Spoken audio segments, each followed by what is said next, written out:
नमस्कार, मी सारिका. S9च्या बातमीपत्रात आपलं स्वागत. एक नजर आजच्या ठळक घडामोडींवर. मुलुंड फोर्टिस रुग्णालयाच्या वतीने रिक्षा चालकांना अपघातग्रस्तांना तातडीचे मदत करण्याचे दिले पथनाट्यातून प्रशिक्षण. ठाण्यात पीपल्स एज्युकेशन संस्थेच्या वतीने रॉयल शूटिंग प्रशिक्षणास सुरुवात. तर कांजूरमध्ये कचऱ्यामुळे निर्माण झाले घाणीचे साम्राज्य, नागरिक दुर्गंधीमुळे मात्र त्रस्त.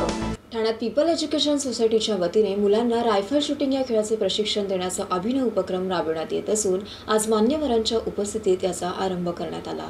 पीपल्स एज्युकेशन सोसायटी ही गेल्या 75 वर्षापासून शैक्षणिक विकासाबरोबर इतर अभिनव उपक्रमही राबवित आहे. मुलांच्या शैक्षणिक विकासाबरोबर मानसिक, भावनिक, बौद्धिक विकास व्हावा व तरुण पिढी सैनिकी क्षेत्राकडे आकर्षित व्हावी या उद्देशाने एक नवीन अभिनव उपक्रम असा येथे सुरू करण्यात आला आहे.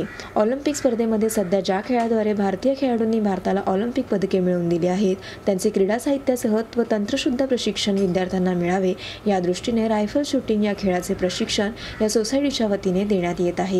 मेजर सुभाष गावण यांच्या मार्गदर्शनाखाली या उपक्रमाची सुरुवात करण्यात आली असून या सोहळ्यास आमदार निरंजन डावखरे, महापौर हरिश्चंद्र पाटील, खासदार संजीव नाईक, आमदार एकनाथ शिंदे, अल्हाद जोशी इत्यादी मान्यवर येथे उपस्थित होते.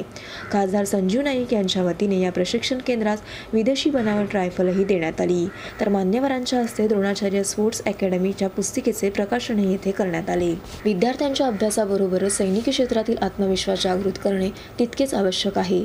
तर या संस्थेच्या वतीने निश्चितच चांगला उपक्रम राबविण्यात येत असून अशा संस्थांना राज्यस्तरीय क्रीडा संकुलात स्थान देण्याचे आश्वासन खासदार संजीव नाईक यांनी दिले आहे.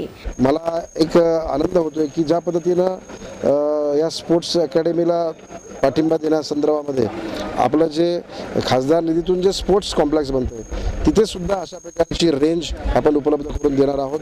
मेजर गावण साहेबांच्या सहकार्यानं मला वाटतं निश्चितपणे त्याचा उपयोग भविष्यात ठाण्यातील नाही तर अन्य बाजूच्या लोकांना सुद्धा होईल. आणि तलवार चालवण्याच्या संदर्भातलं प्रशिक्षण हे सुद्धा प्रशिक्षण देण्याच्या संदर्भामध्ये मेजर साहेबांचं त्यांची इच्छा आहे. मला वाटतं या सर्व गोष्टी या भविष्यामध्ये आपण ठाणेकरांना उपलब्ध देऊ शकतो. त्यामुळे मला निश्चित आनंद होतोय की आजच्या या अकॅडमीचं उद्घाटन होताना एका चांगल्या कार्यक्रमाला झाल्याचं मला आनंद या ठिकाणी. ठाण्यातील सर्व विद्यार्थ्यांना योग्य मार्गदर्शनाखाली त्यांचा सराव घेऊन एशियन गेम्स व ऑलिम्पिक स्पर्धेत यश संपादन करता यावे तसेच उत्तमोत्तम तरुणी सैनिकी प्रशिक्षणाकडे आकर्षित होण्याच्या उद्देशाने हे पाऊल उचलले असल्याची माहिती मेजर सुभाष गावण यांनी दिली. ठाण्यातला हा पहिला उपक्रम आहे, कारण अशी सुविधा ठाणेकरांना नव्हती. ही अद्ययावत शूटिंग रेंज आम्ही तयार केली जी ऑलिम्पिक स्टँडर्डची आहे आणि याच्यापुढे आमचं स्वप्न असं आहे की आपल्या मुलांनी इथे यावं, प्रॅक्टिस करायची. आणि इथे आम्हाला आता तुम्ही पाहिलं असाल आमच्याकडे अद्ययावत इम्पोर्टेड मटेरियल आहे आणि हळूहळू आम्ही ते त्यांना देऊ आणि नॅशनल लेवल आणि इंटरनॅशनल लेवलवर तयार करण्यासाठी आम्ही प्रयत्नशील असू. दुसरं क्लाइम्बिंग वॉल आहे.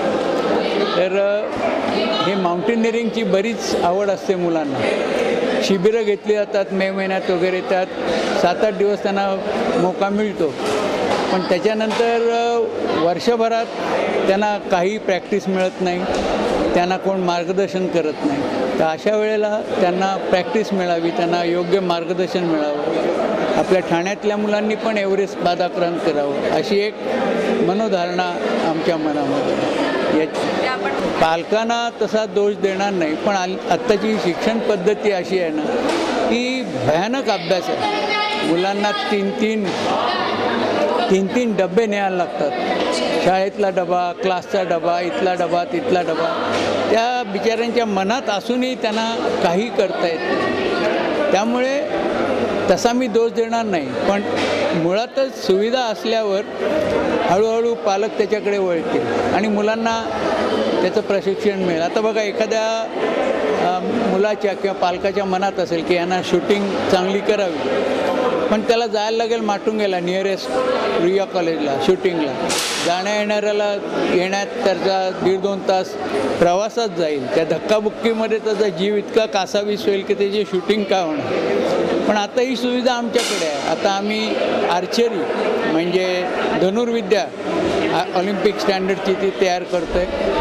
साधारण ऑगस्टपर्यंत करण्याचा मानस आहे. आणि तसंच आपली मुलं जात नाहीत सैन्यामध्ये, त्यांच्यासाठी चांगले क्लासेस काढायचे, त्यांना मार्गदर्शन करायचं.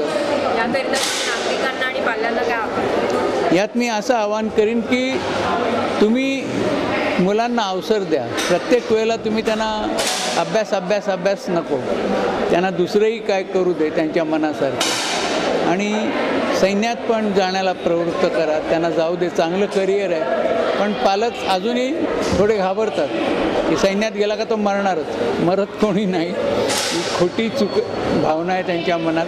आणि एक राष्ट्राभिमान त्यांच्यात जागवला पाहिजे. त्यांना सांगितलं पाहिजे की देशासाठी तू काहीतरी कर. व्हिडिओ जर्नलिस्ट योगेश मुवावडेसह सारिका साळुंखे, S9 न्यूज ठाणे. मुलुंड झोपडपट्टी बचाव संघाच्या वतीने टीवॉट कार्यालयाबाहेर करण्यात आलेले उपोषण हे संबंधित अधिकाऱ्यांनी मागण्या पूर्ण करण्याचे आश्वासन दिल्याने मागे घेण्यात आले आहे. तानसा पाईपलाईन लगत असलेल्या झोपडपट्ट्यांवर मुंबई महानगरपालिकेने कारवाईची मोहीम हाती घेतली.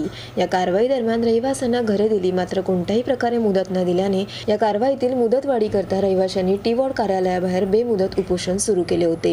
हे उपोषण सुरू केल्यानंतर तब्बल 3 ते 4 दिवस उलटल्यानंतर संबंधित अधिकाऱ्याने मागण्या पूर्ण करण्याचे आश्वासन दिल्याने हे उपोषण आज मागे घेण्यात आले.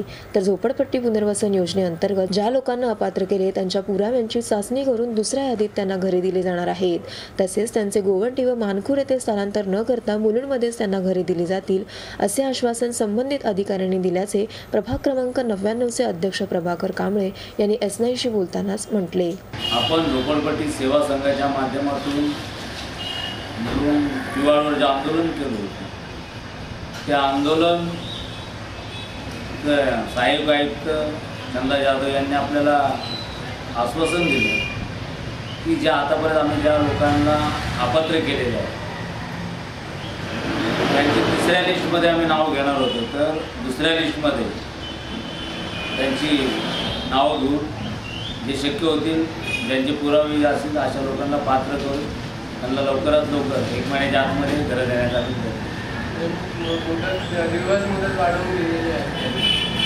मुदत वाढवलेली आहे. आमची जे गोंडी मानपूरला शूटिंग होणार होती ती मुलुंडमध्ये झाली, हा फार मोठा दिलासा आहे. आणि त्यामुळे यांनी जे आश्वासन दिलं ते 100% पूर्ण करतील अशी आम्हाला खात्री आहे. Chetan Sawant, S9 news, Mumbai. S9च्या बातमीपत्रात वेळ झाली अल्पशा विश्रांतीची.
ठाणे महानगरपालिका हद्दीत घर घेताय का?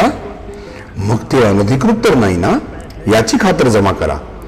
अनधिकृत घर घेणं हा विकणाऱ्यासोबत विकत घेणारा देखील तितकाच दोषी असतो. तेव्हा घराची डोळस खरेदी करा. आपली कुठे फसवणूक तर होत नाही ना. यासाठी ठाणे महानगरपालिका मुख्यालयातील 4थ्या मजल्यावरील बांधकाम विभागात घराचा सर्वे नंबर, टिक्का नंबर याची खातर जमा करा. घराचं स्वप्न अवश्य करूया साकार, पण अनधिकृत घराचा नका करू कधीही विचार.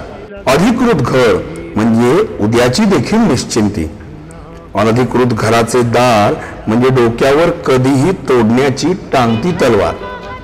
जगणं तुमचं होऊ दे सुरेल गाणं, स्वच्छ सुंदर आणि अधिकृत घरांचं हसरं ठाणं.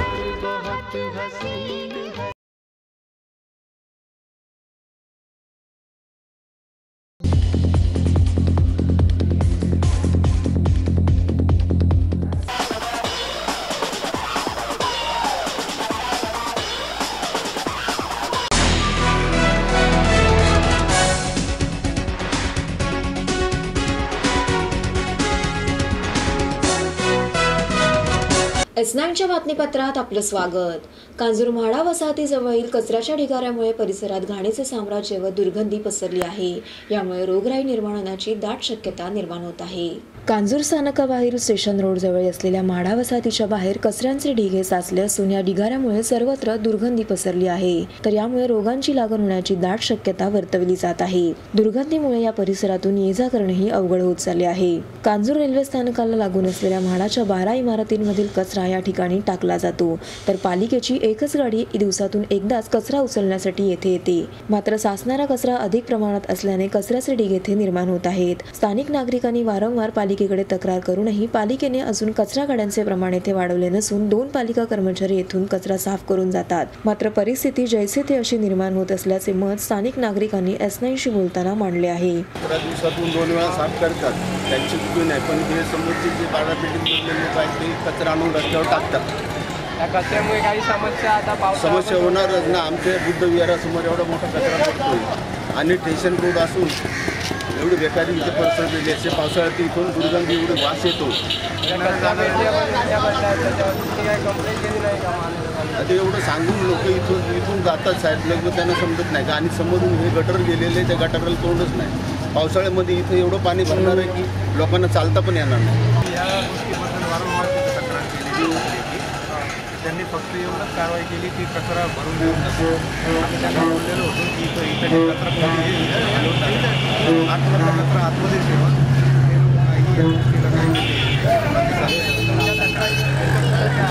तर हेच आहे की आम्ही जेव्हा कचरा पडतो ते आम्ही खाली घेऊन जाणार. ते वेळोवेळी कचरा उचलून नेतात आणि लगेच कचरा जातात. आणि येणाऱ्या लोकांना इतका त्रास होतो ज्याची दुर्गंधी आणि बौद्ध विहारात. Chetan Sawant, S9 news, Mumbai.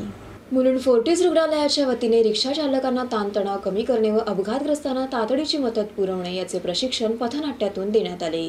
अपघाताच्या वेळी गांगरून न जाता पीडितांना योग्य मदतीची आवश्यकता असते. अशा योग्य मदतीचे मार्गदर्शन एका प्रशिक्षणाअंतर्गत फोर्टिस रुग्णालयाच्या वतीने देण्यात आले. रस्त्यावर एखाद्याचा अपघात झाला तर मदतीचा पुढे हात धावून येतो तो रिक्षा चालकांचा.